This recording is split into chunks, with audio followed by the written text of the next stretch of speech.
Ito ang GMA Regional TV News.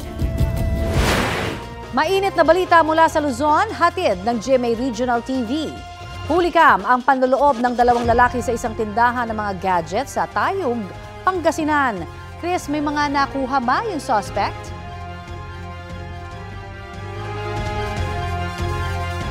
Tony, tinangay na lang daw ng suspect ang mismong vault ng tindahan dahil hindi nila ito mabuksan. Sa kuha ng CCTV, makikita ang dalawang lalaki na naghahalungkat sa mga gamit sa loob ng tindahan. Ang isa sinusubukang buksan ang vault.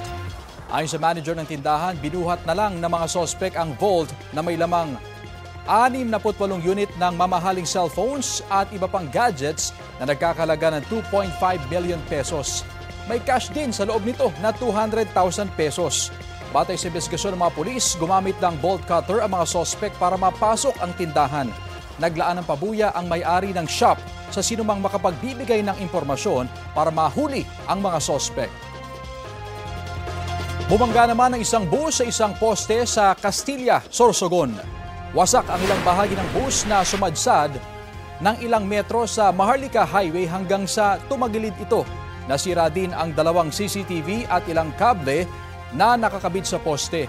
Pansamantalang nawala ng kuryente sa lugar. Sugatan ng bus driver na dinala sa ospital. Wala namang sakay na pasahero ang bus nang mangyari ang aksidente. Sabi ng pulisya, nakatulog ang bus driver habang nagmamaneho.